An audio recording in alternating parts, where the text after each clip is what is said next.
What's up, everyone? Before I give you a update on the shop, it's my kids running around.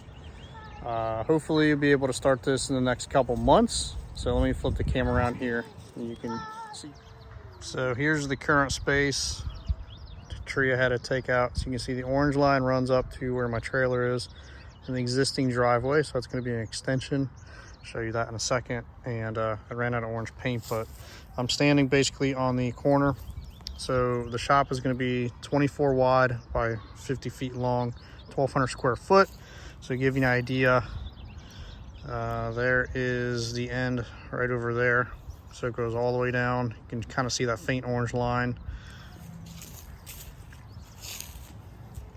So you can probably see it a little bit better from this angle, orange line coming off the driveway. So this section here, see it curves here, goes up 4 feet and goes straight across. That is going to be a driveway extension. So it's going to look the same as this. I'm just going to push this back roughly about 20 feet or so.